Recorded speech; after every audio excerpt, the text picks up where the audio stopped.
왜 아니- 왜 해야 되냐고.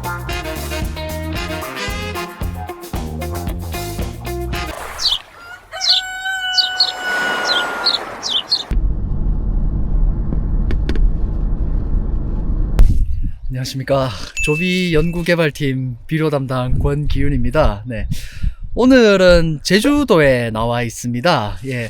이제 내륙 쪽에서 이제 비료나 토양 관련해서 영상은 많이 찍었고, 이제 올해는 제주도 쪽에도 좀 나올 기회가 생겨가지고요. 이렇게 제주도 쪽 그 농민분들께도 전달해 드릴 만한 내용이 있지 않을까 싶어서 이렇게 제주도 특집으로 한번 영상을 준비하고 있습니다. 제주도의 좀 토양 특징에 대해서 한번 집중적으로 설명을 드려볼까 합니다. 제주도에 오늘 이제 말씀드릴 내용을 짧게 정리를 하자면, 첫째, 제주도 흙은 유기물이 많습니다. 유기물이 많아가지고 매년 이제 퇴비라든가 그런 유기물이 들어있는 비료를 주는 것은 이제 좀 조심할 필요가 있다. 하지 말라는 게 아닙니다. 조심할 필요가 있다는 것입니다. 그리고 석회 비료를 좀 꾸준하게 주시는 것은 추천을 드린다.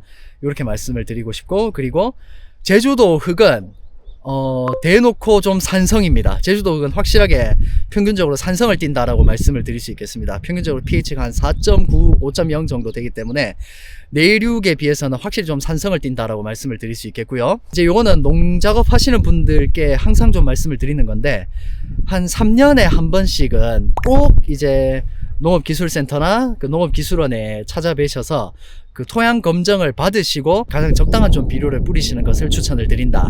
요렇게 오늘의 주제를 딱 정해볼 수 있겠습니다. 오늘 나와 있는 요 지역의 사진도 이제 요렇게 흙을 요렇게 사진을 보시겠습니다만은, 제주도의 흙은 색깔이 어둡습니다. 좀 진하고, 물론 이제 고지대여 쪽으로 갈수록 색깔이 조금씩은 연해지는 특성이 있습니다만은, 요 흑색을 띠는 이유는 제주도 자체가 이제 화산회토, 그러니까 화산 활동에 의해서 이렇게 생성이 되었고, 의외겠지만 유기물이 굉장히 많아서다 라고 이제 또 설명을 드릴 수가 있겠습니다. 왜 유기물이 많느냐, 이제 제주도 흙 같은 경우에는 아까 제가 산성을 띈다라고 말씀을 드렸는데, 이제 이렇게 산성을 띠게 되면은 토양 중에 이제 미생물들이 그 안에서 활동을 하면서 유기물들을 계속해서 분해를 해줘야 됩니다.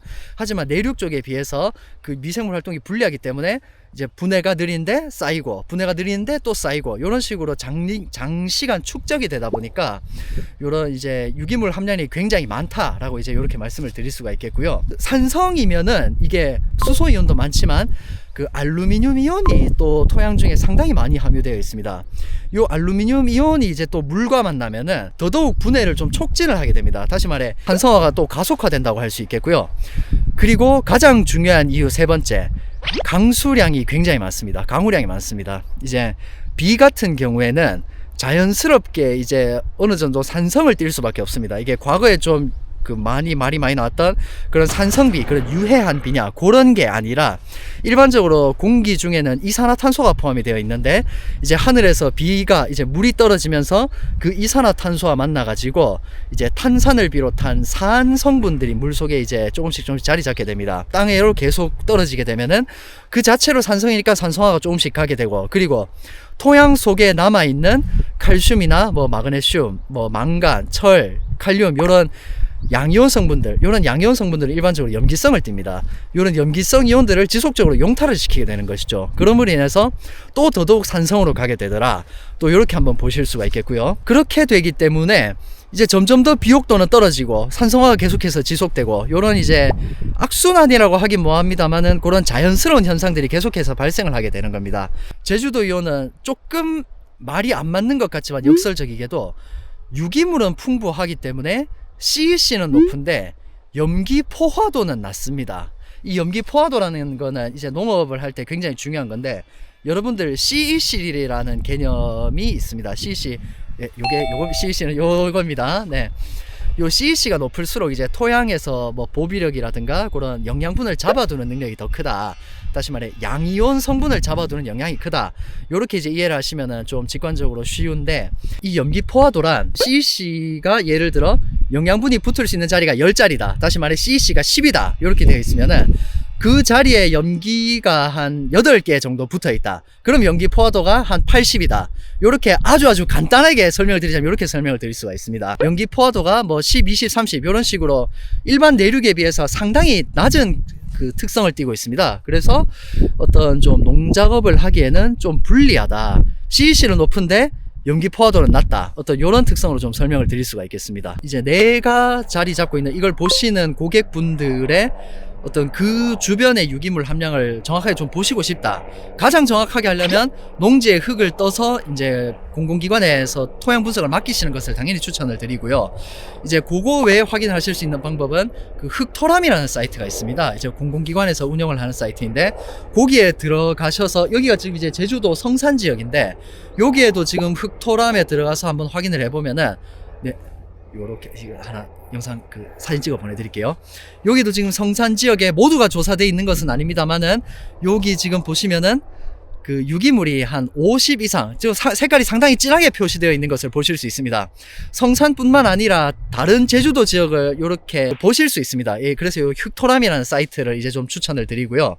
제가 방금 유기물이 이제 많다고 말씀을 드렸는데 유기물이 많으면 토양 pH를 교정하는 데에 좀 석회 비료가 많이 필요합니다. 다시 말씀드려서 유기물 함량이 높을수록 석회 비료 사용량이 높아져야 됩니다.